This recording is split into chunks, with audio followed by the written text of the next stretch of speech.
कैसे हुआ था मुगलों का भारत में आगमन, कौन है मुगल वंश का संस्थापक, किस राजपूत की एक भूल से मुगलों ने भारत में फैला दिया अपना साम्राज्य। इस वीडियो में आपको इन सभी सवालों का जवाब मिल जाएगा, तो वीडियो को अंत तक देखते रहिए। मुगल साम्राज्य 1526 ईस्वी में शुरू हुआ।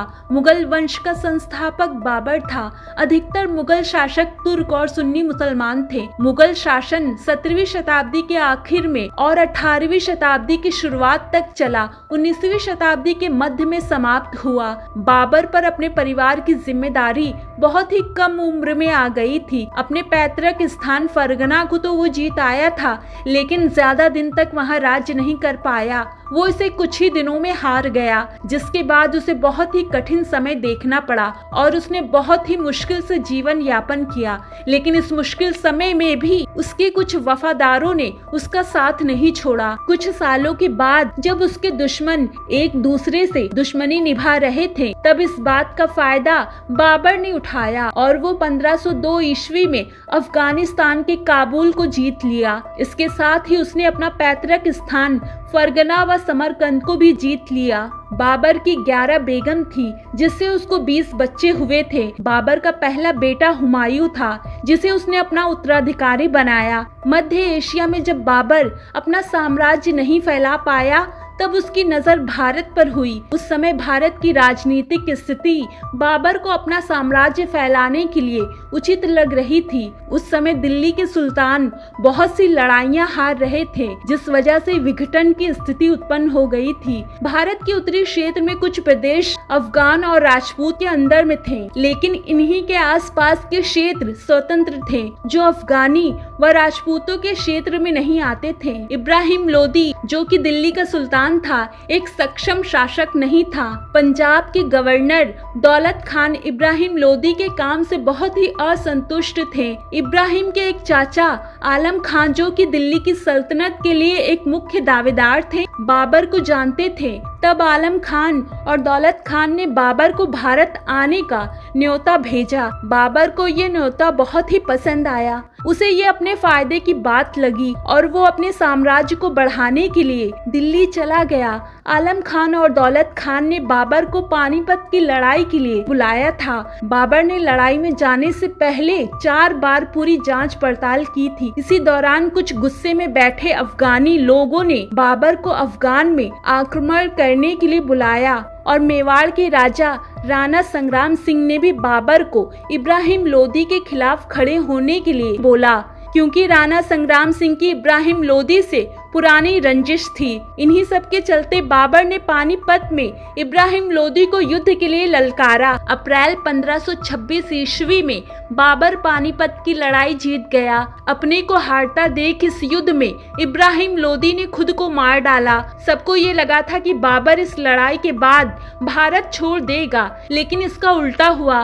बाबर ने भारत में ही अपना साम्राज्य फैलाने की ठान ली। भारत के इतिहास में बाबर की जीत पानीपत की पहली जीत कहलाती है। इसे दिल्ली की भी जीत माना गया। इस जीत ने भारतीय राजनीति को पूरी तरह से बदल दिया। साथ ही मुगलों के लिए भी ये बहुत बड़ी जीत साबित हुई। पानीपत की जीत के बाद भी बाबर की स्थिति भारत में मजबूत नहीं थी। राणा संग्राम सिंह ने ही बाबर को भारत में आने का न्योता दिया था। उन्हें लगा था कि वो वापस काबुल चला जाएगा, लेकिन बाबर का भारत में रहने के फैसले ने राणा संग्राम सिंह को मुसीबत में डाल दिया। अपने आप को और मजबूत बनाने के लिए बाबर ने मेवाड़ के राणा संग्राम सिंह को चुनौती दी और उन्हें खानवा के युद्ध में हरा दिया। राणा संग्राम सिंह के साथ कुछ अफगानी शासक भी जुड़ गए थे, जिसके बाद उन्होंने अफगान चीफ को भी हरा दिया। 17 मार्च 1527 ईस्वी में खानवा में 2 विशाल सेना एक दूसरे से भिड़ गई। राजपूतों ने हमेशा की तरह अपनी लड़ाई लड़ी, लेकिन बाबर की सेना के पास नए उपकरण थे, जिसका सामना राजपूत नहीं कर पाए और वे बहुत ही बुरी तरह से हार गए। राजपूत की पूरी सेना को बाबर की सेना ने मार डाला। महाराणा संग्राम सिंह भी अपनी आखिरी सांस तक युद्ध करते रहे और अंत में युद्ध करते हुए उनकी मृत्यु हो गई। राणा संग्राम सिंह की मृत्यु के बाद राजपूतों को अपना भविष्य खतरे में दिखाई देने लगा। बाबर की इस जीत के साथ ही लोगों ने उसे गाजी की उपाधि दी। राजपूतों को हराने के बाद भी बाबर को अफगानी शासक जो बिहार व बंगाल में राज्य कर रहे थे, उनके विरोध का सामना करना पड़ा। मई 1529 में बाबर ने घाघरा में सभी अफगानी शासकों को हरा दिया। बाबर अब तक एक मजबूत शासक बन गया था जिसे कोई भी हरा नहीं सकता था। इसके पास एक विशाल सेना तैयार हो गई थी। कोई भी राजा बाबर को चुनौती देने से डरता था। ऐसे में बाबर ने भारत में तेजी से शासन फैलाया, जो देश के कई कोनों में गया और उसने वहां बहुत ही लूटपाट मचाई। बाबर बहुत ही धार्मिक प्रवृत्ति का नहीं था। उसने भारत में कभी भी किसी भी हिंदू पर इस्लाम अपनाने के लिए दबाव नहीं डाला था। आगरा उत्तर प्रदेश में उसने अपनी जीत की खुशी में एक सुंदर सा गार्डन बनवाया।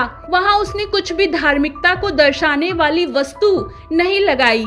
इसे आराम बाग का नाम दिया गया। मरने से पहले बाबर पंजाब, दिल्ली, बिहार जीत चुका था। मरने से पहले उसने खुद की किताब भी लिखी, जिसमें उसके बारे में हर छोटी बात लिखी थी।